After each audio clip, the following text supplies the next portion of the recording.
Yo, ladies and gentlemen, welcome back to the channel. Now, today we're checking out Tico Talks. This is the Throne Liberty Global Manager. This guy is a great guy. We saw him talking to Canon before, and he, gave some juicy information to Canon before, like sort of leaked some information before. So we like him. He's a good guy. And so let's see what he has to say. So let's just jump straight into it. Gamers, welcome to Tico Talks Throne and Liberty. My name's Tico, and I'm the Globalization Design Manager at Amazon Games for Throne and Liberty. And I'm here to give you some updates on the game and a little peek at what's coming soon. I've been spending a ton of time in the game, having a blast with all of you, and now that we just released our And he actually plays the game. Imagine that, guys. Excited. I hope everyone has had a chance to check out the event. The limited time Haunted Labyrinth Dungeon is so fun, and I love seeing all the clever things people are doing with their outfits to get in the festive mood. The event is great. Let's talk a bit about how things have been going and what we're planning in the coming months.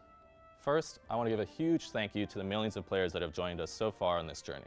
We wanted to make sure that crossplay was enabled from day one, and it's been awesome to see that investment pay off. This great community has grown so quickly in this first month, and we're just getting started. Of course, any game launch of this magnitude has lots of craziness that comes with it. We've been in constant contact with NCSoft to address player feedback, and we hope you've seen some of that in the last few weeks. So let's talk more about how we're moving forward. So let's see what they're actually going to change, shall we? And every MMO deals with. Bots. Bots. The battle against bots is well underway, and I want to tell you a bit about what we're doing to attack bots on multiple fronts.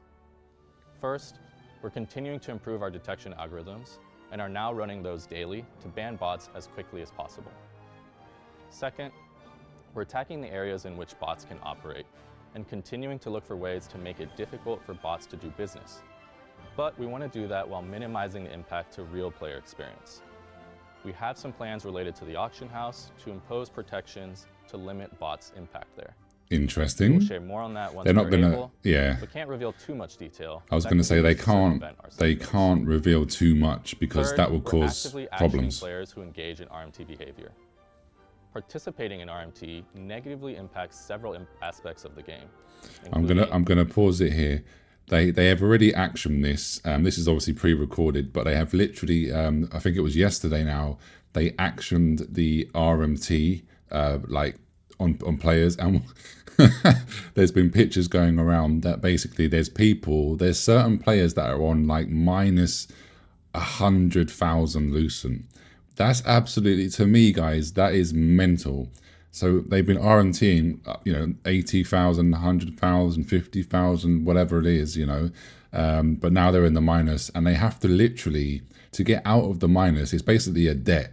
They have to basically pay back the debt before they can ever get back into the positive. So, I mean, yeah, that's huge. Good on Amazon Games and NCSoft. Now, obviously, the elephant in the room is, the reason why they're going to come down so hard on this is because they want you to purchase the Lucent from them directly. But either way, it's still a good look.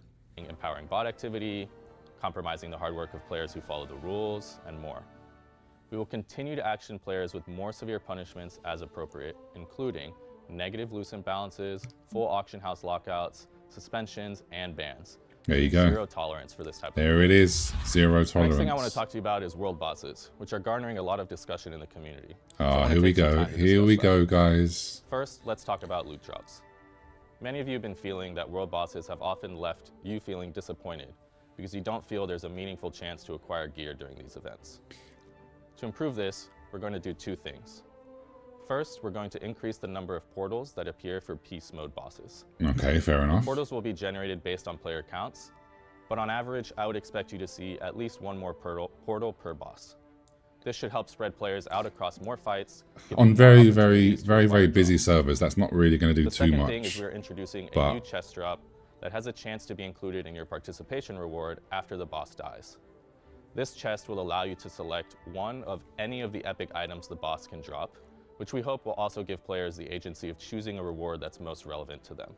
Okay, hold on. So they're going to be introducing a brand new chest, which is going to be able to, you're going to be able to pick one epic piece from any of these world bosses that you're obviously fighting.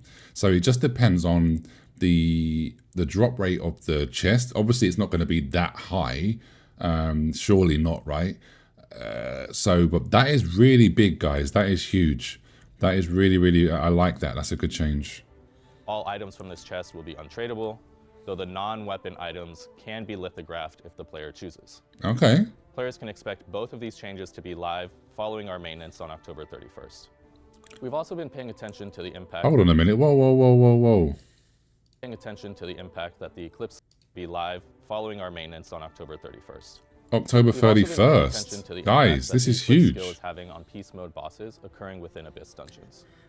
We think that this is disrupting the expected flow of gameplay for individuals attempting to participate in Peace Mode bosses, which are meant to be a PvP-free experience. I knew they was going to talk about the Eclipse. An adjustment so that when Peace Mode bosses spawn in dungeons, there will be an additional new portal outside the dungeon that will take players directly to the safe zone. Oh, man. This way they can enter the Peace Mode boss as expected without passing through areas that may have turned into a conflict zone due to the Eclipse skill.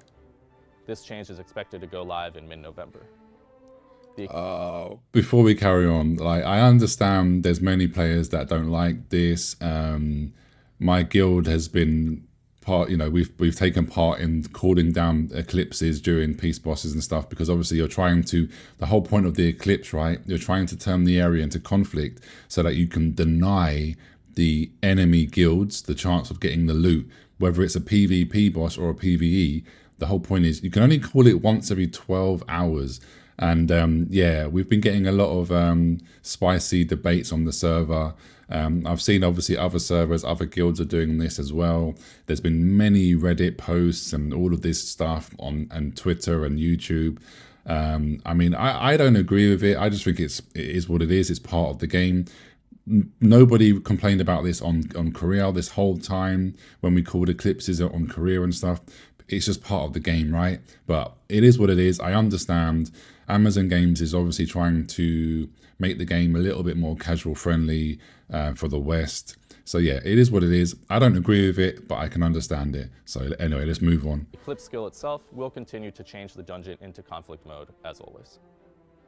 Finally, for bosses, there's been talk about how contribution works in relation to the loot drops. Later this week, we will be releasing an article that defines and describes how loot distribution works across all content types. But I want to briefly touch on this specifically for Conflict World bosses.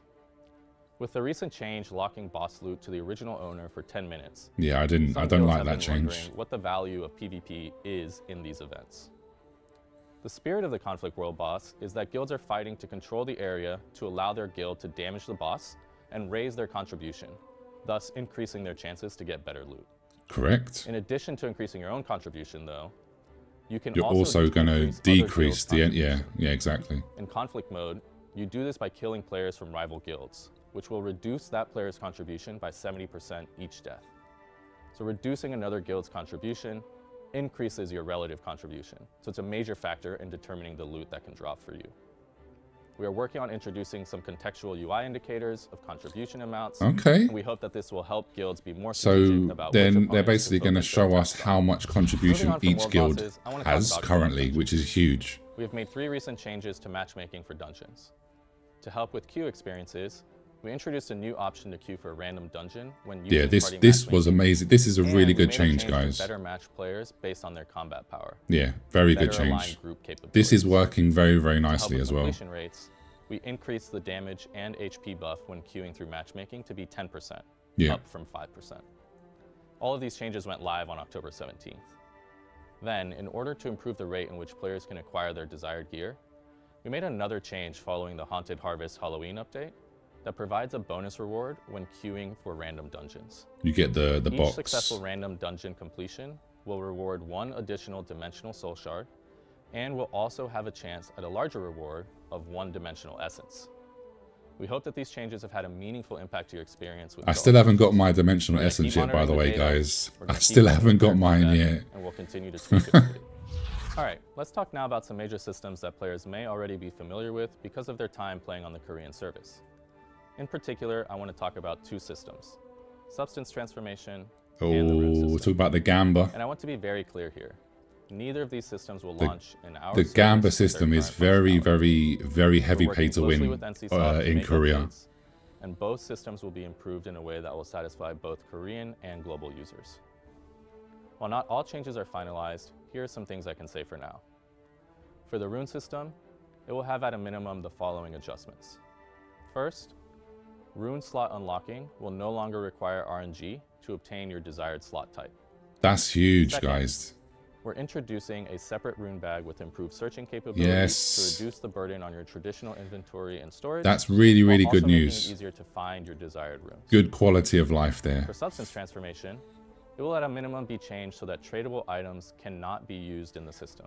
This Ooh. means you cannot infinitely buy items from the auction house. Pay to use the win system removed, and rewards. guys. The pay to win Since the amount of is items that can be fed may be removed. decreased because of this, we're evaluating the requirements of how much has to be fed into the system to gain Okay. rewards. Okay, that's huge. That's Although we huge. don't have any specific changes related to trait resonance at this time, this system is not planned to release in the near future, and we're still actively discussing. So we're any looking at potential adjustments for this 2025, system with NCSoft which is prior to fine. its release.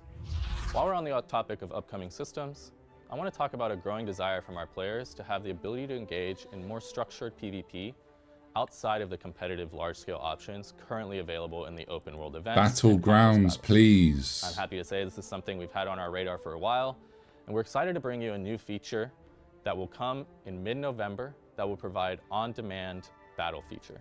Ooh. I don't want to reveal too much yet, but this will allow players to engage in non-competitive PvP across arenas Nice. and conquest battles with This varying is numbers this of is huge, teams and guys. team sizes, This is both in public and private matches. this is basically Stay tuned for Battlegrounds. more updates. He's about that in the coming confirmed weeks. Battlegrounds for There's mid-November. been so much great feedback from everyone in the community, both positive comments and suggestions for how to improve the game.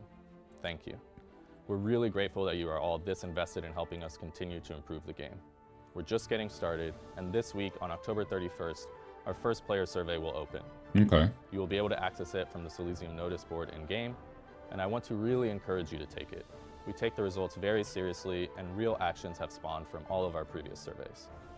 We're always listening to your feedback, whether it's through the surveys, reading your reviews on the major gaming platforms, or comments in Discord and social media. So they read Reddit and We're Twitter, always using your guys, voice to help and guide our YouTube. development They and do continue to read. improve the overall Throne and Liberty experience. Confirmed. Please keep the feedback coming.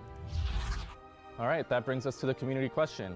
What we'd really like to know is, what would you like to see changed in Throne and Liberty? Leave your thoughts down below in the comments. Please like and subscribe. That lets us know that you want more of these kinds of videos. We'll read each and every comment, so let us know what you think. I really hope this was informative. Thanks so much for watching. Thank and you. I'll see you in Silesium. No worries, Tico. So there, guys, there it is. This is really, really, really huge. Amazon Games have actually done it, guys. They have changed the pay to win from the Gamba system. I didn't think they were going to be able to do it, if to be perfectly honest with you. When I saw it coming to Korea and I tried it out and tested it and stuff, and loads of people were saying, "Oh my God, that's such heavy pay to win," I couldn't defend it, and I couldn't foresee Amazon being able to change it, but they've gone ahead and they've done it. So that is huge. They've also changed the rune system. The RNG is going to be taken out of that. We're going to get a separate rune bag as well. Amazing. That is brilliant. Great quality of life. Confirmed. He basically confirmed Battlegrounds for mid-November. I know he didn't say it, but they're going to give us more information soon. So stay tuned to the channel. Of course, as soon as we've got the full information about this, I will definitely have a video talking about it. So don't worry about that. And yeah, they're making the game. I've got to hand it to them. They're making some really, really good changes here for the West. And yeah, couldn't be happier. Like, share, and subscribe. See you soon. Take care. Peace.